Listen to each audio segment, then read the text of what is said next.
আসসালামু আলাইকুম, welcome to my family kitchen. আজ আমি আপনাদের তৈরি করে দেখাবো ফ্রুট কেক। তো কীভাবে ভ্যানিলা ফ্রুট কেকটা তৈরি করতে হয় সেটা পুরো প্রণালী আমি আমার ধাপে দেখিয়ে দেব। দেখে নেওয়া যাক কীভাবে আমি তৈরি করেছি ভ্যানিলা ফ্রুট কেক। শুকনো উপকরণগুলো আমরা চেলে নেব।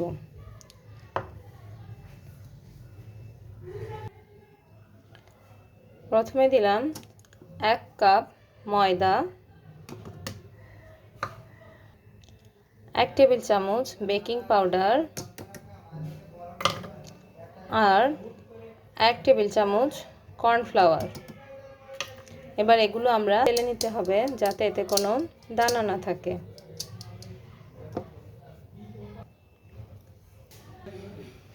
এবার একটা বোলে ডিমের সাদা অংশটা নেব, কুসুমটাকে আলাদা করে রাখব।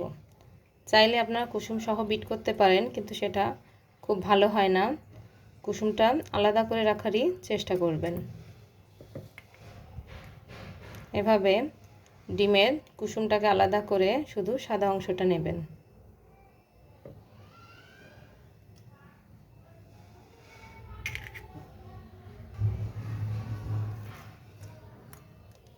দুটো 1 পাউন্ড কেকের জন্য 2টো ডিমই যথেষ্ট, তাই আমরা 2টো ডিম নেব। 2টো ডিমের সাদা অংশ নিলাম আর কুসুমটাকে আলাদা করে রাখলাম। মনে রাখতে হবে ডিমটা যেন ঘরের নর্মাল টেম্পারে হয়। যদি ডিম ফ্রিজে থাকে তাহলে অন্তত আধা ঘন্টা আগে ডিমটা বের করে রাখতে হবে। যতক্ষণ না ডিম নর্মাল টেম্পারে আসবে ততক্ষণ বিট করা যাবে না। তো এখন একটা বিটারে আমরা ডিমের সাদা অংশটাকে প্রথমে বিট করে নেব।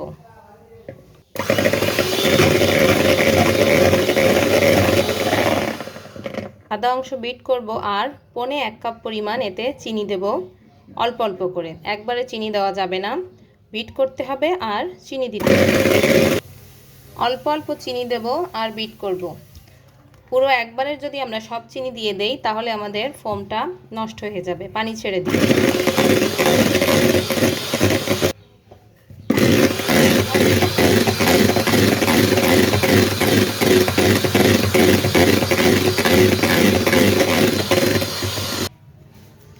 বিটারের কাঁটাটা সবসময় আমরা একদিকেই ঘোরাবো আর বিট করার মাঝে মাঝে আশেপাশের সবগুলো এভাবে স্প্যাচুলা দিয়ে টেনে নিব যাতে চিনিটা বাইরে না থাকে।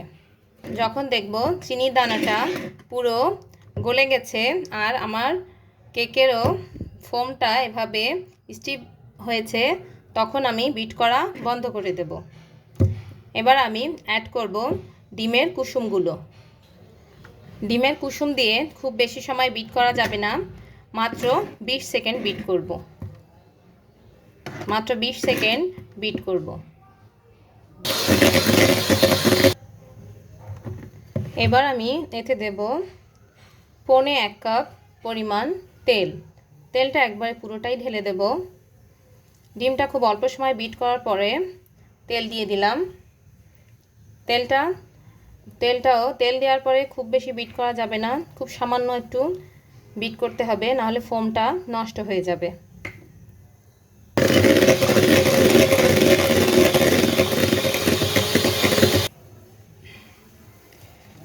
সব কিছু বিট করা হয়ে গেলে এবার আমি এতে কয়েক ফোঁটা ভ্যানিলা এসেন্স দেব। যেহেতু আমার ভ্যানিলা কেক, তাই এতে কয়েক ফোঁটা ভ্যানিলা এসেন্স অ্যাড করব। কয়েক ফোঁটা ভ্যানিলা এসেন্স দিয়ে দিলাম। ভ্যানিলা এসেন্স যোগ করার পরে এবার শুকনো উপকরণগুলো আমরা এতে ঢেলে দেব। তবে শুকনো উপকরণগুলো অল্প অল্প করে দিব, একবারে সব দিব না, তাহলে এটা নষ্ট হয়ে যাবে। এখন শুকনো উপকরণগুলো অল্প অল্প দিব আর মেখে নিব। অল্প অল্প করে শুকনো উপকরণগুলো দিব আর ভালোভাবে মেখে নেব যাতে ভিতরে শক্ত কিছু না থাকে।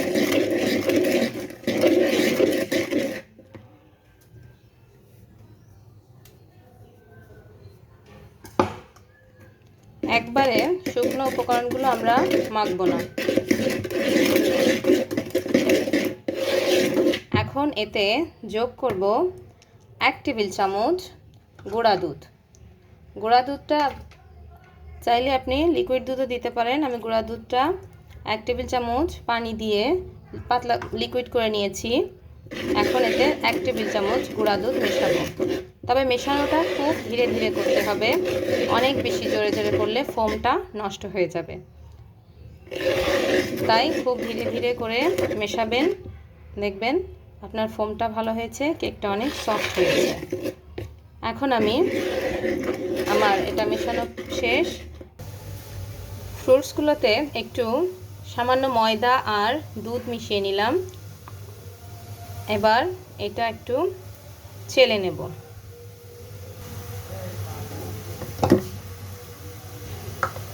এটা এভাবে চেলে নিলাম, তাহলে এগুলো আর নিচে চলে যাবে না। এগুলো সব ফ্রুটসগুলো সব কেকের ভিতর সব জায়গায় সমানভাবে থাকবে। এবার চেলে রাখা ফ্রুটসগুলো ব্যাটারের সঙ্গে মিশিয়ে নেব।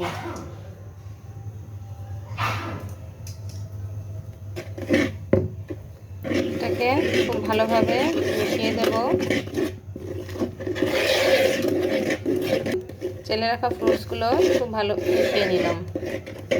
আপনারা চাইলের ভিতর কিশমিশ দিতে পারেন বা কাজু, যে কোনো ফ্রুটস দিয়েই আপনারা ফ্রুট কেকটা তৈরি করতে পারেন।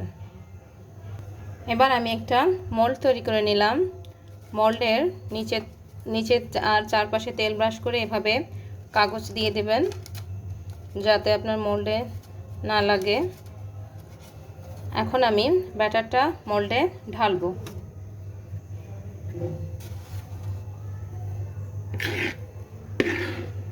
এখন আমি এভাবে ট্যাপ করে নিতে হবে, যাতে ভিতরে কোনো বাবলস না থাকে। একটা সসপ্যানকে 10 মিনিটের জন্য প্রিহিট করে রাখবো। তার ভিতরে এভাবে একটা স্ট্যান্ড দিয়ে রাখবো। এবার এর ভিতর আমি কেকের মোল্ডটা বসিয়ে দিলাম। এখন এটাকে ঢেকে দেব। এটাকে 20 থেকে 25 মিনিট আমরা বেক করব, কিন্তু জাল হবে লোয়ের চেয়ে একটু বেশি। 20 থেকে 25 মিনিট লোয়ের চেয়ে একটু বেশি জালে। 15 থেকে 20 মিনিট পরে দেখব আমার কেকটা হয়েছে কিনা। কেকটা খুব সুন্দর ফুলেছে। এখন একটা কাঠি দিয়ে এভাবে চেক করে দেখব। এই যে কাঠিতে কিছুই লেগে নেই, তার মানে আমার কেকটা পুরোপুরি বেক হয়ে গেছে। এখন এটা আমরা নামিয়ে নেব। এবার কেকটা নামিয়ে পুরোপুরি ঠান্ডা করে তারপরে ডিমোল্ড করব। পুরোপুরি ঠান্ডা না হলে কেকটা ডিমোল্ড করা যাবে না। এখন এর চারপাশ ছুরি দিয়ে কেটে এটাকে ডিমোল্ড করে নেব। কেকটা সম্পূর্ণ ডিমোল্ড করা হয়ে গেলে এরকম হয়ে যাবে। দেখেন কেকটা কতটা সফট হয়েছে, কতটা সফট হয়েছে দেখেন। এখন এটাকে আমি কেটে দেখাবো। দেখেন ফ্রুটসগুলো পুরো কেকে খুব ভালোভাবে মিশে গেছে এবং কেকটা কত সফট হয়েছে। দেখেন কেকটা কতটা সফট হয়েছে। আপনারা চেষ্টা করলে এর চেয়ে ভালো কেক বানাতে পারবেন। অবশ্যই আমার ভিডিওটি ফলো করবেন, খুব ভালোভাবে চেষ্টা করবেন। ভালো লাগলে অবশ্যই লাইক, শেয়ার এবং সাবস্ক্রাইব করবেন।